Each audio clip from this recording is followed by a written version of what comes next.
Hello, this is Attorney Brian Pendergraft with the Pendergraft firm, and I'm a real estate attorney that is licensed to practice law in both Maryland and the District of Columbia.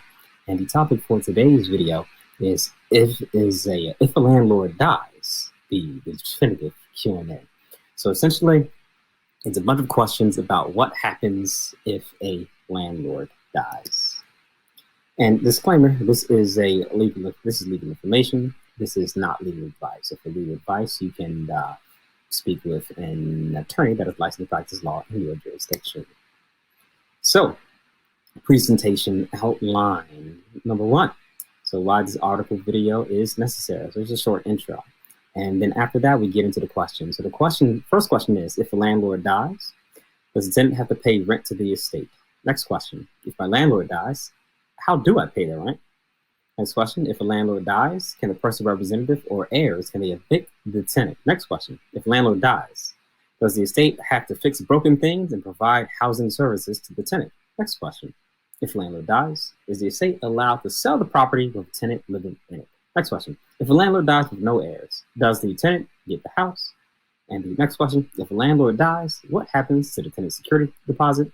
And the last and final question, if a landlord dies, what happens to the tenant in general? So you've made it this far, you're watching me on YouTube, please like and subscribe. That way I can keep making more of this fire content for you. And you can find an article version of this of this presentation available on my website at tpf.legal. I like the article more, but who knows, may like to see my pretty face. So first, all right, a quick intro. So why is this article necessary? Short answer, because people are asking these questions. So story time. So I was looking at my website analytics. So I was looking at through my Google Analytics, and someone actually found my website by Googling, if a landlord dies, do I have to pay rent to the estate? So that prompted me to research other questions that tenants have about what happens if their landlord dies. So some of them ask, if my landlord dies, can I be evicted? Or another person asks, if my landlord dies, does it mean that I get the house? The person asks, if my landlord dies, what happens to my security deposit? So I decided to compile the questions that I found all into one sort of a definitive, if my landlord dies, Q&A. And just so you guys can see that I'm not, I'm not making this up. Hold on, let's see. Yeah, so here is actually my analytics here. So you can see the questions that the yellow arrow was pointing to. And this is these are the keywords people typed in to find my website. Someone actually typed in, if you're in a house in Maryland and the owner dies, you still have to pay rent to the estate. So yeah, so I'm answering your question now, buddy. All right, so now let's get into it. So first question, if a landlord dies, do tenants have to pay rent to the estate? And the answer is yes. The reason being is because of this thing in law called the right of secession. If a landlord dies, their rights, responsibilities, and the rent that they are entitled to is supposed to go to their heirs. So the mechanism used to effectuate this transfer is the estate of the deceased landlord. So in order to make sure that the heirs get paid what they are owed, the money needs to go to the estate, and then I guess the estate will handle the distribution to the heirs. So yes, you still have to pay the estate. Next question, if my landlord dies, how do I pay the rent? So the best way to pay the rent is to pay the personal representative of the estate. So family members and heirs of the landlord may show up claiming that they are entitled to the rent, but only deal with the personal representative, or I think in some jurisdictions they may also be called the executor, that show up with the letter of administration. So wait until that personal representative opens a bank account, and you can pay the estate via a check to that account. So that is how you do it. Next question, if a landlord dies, can the personal representative or the heirs evict the tenant? So I think the best answer to this question is it depends. So if the lease agreement has not expired, then the personal representative and the heirs must honor the lease agreement, and they cannot evict the tenant that is in compliance with the lease on a whim. So in the same manner, the landlord's heirs are entitled to rent. The compliant term, I put complaint. I think I spelled that wrong. It was compliant tenants are entitled to finish their lease term. So on one hand, landlords, you're entitled to your rent. On the other hand, tenants, you are entitled to finish your lease term. Our next question. So, if a landlord dies, does the estate have to fix broken things and provide housing services to the tenant? Like, do they have to make repairs, things of that nature?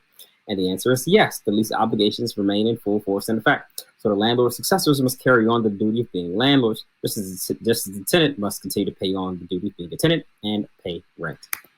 Next question. If a landlord dies, is the tenant allowed to sell the property with the tenant living in it?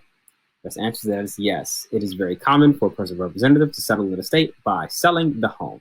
Now, if the estate sells the home, then the new owner becomes the tenant's new landlord. And the new landlord must honor the old lease agreement and is entitled to receive rent payments. Next question. If a landlord dies and he has no heirs, does the tenant get the property? Answer is no. In most jurisdictions, if the person dies with no heirs, the property is sheets, which is a fancy sort of legal term, I guess, or maybe I should say common law term. The sheets, well, it goes back to the state essentially. So so basically that that property will go to a lot of people before it goes to the tenant that is living there. So sorry, you do not get the property. Next question. If a landlord dies, what happens to the tenant's security deposit? So if the tenant is still owed a security deposit, so what happens to the security deposit is that the tenant is still owed security deposit. So the tenant should contact the personal representative of the estate to make arrangements to get their security deposit back, particularly if they left the house in good condition. So so that is as far as your security deposit, it should have been held in a what's it called? At least in Maryland, they're required to be held in a specific, like I guess, security deposit accounts, and hopefully the personal representative will be able to gain access to that account and give you your money back. Next question. If a landlord dies, what happens to the tenant? I think the best answer is nothing. Well, that's an answer. I think the best answer is nothing, kind of, sort of. So you still have the same tenancy that you had prior to the landlord dying. So the tenant essentially just gets a new landlord, and the landlord must step into the shoes of the old landlord and has their, I guess, rights and responsibilities. Now, the new landlord may feel differently about certain things than the old landlord did. Say, for example, like the old maybe you had a lease agreement that said no smoking, but the old landlord didn't care, but the new landlord does care. And so then you can't be smoking, essentially. So the new landlord, that may feel a little bit different. What else may they do? Again, so the new landlord may, let's see, say if the lease is, say if it's like a month-to-month lease agreement, and the old landlord just kind of let the month-to-month lease go, versus the new landlord who's like, it's a month-to-month lease agreement, so I'm just going to go ahead and terminate it. So then the new landlord would have the right to terminate that lease agreement given the proper notice. So essentially, the terms of the tenancy stays the same, but the attitude of your old landlord and new landlord, that may be different. So that's something to watch out for.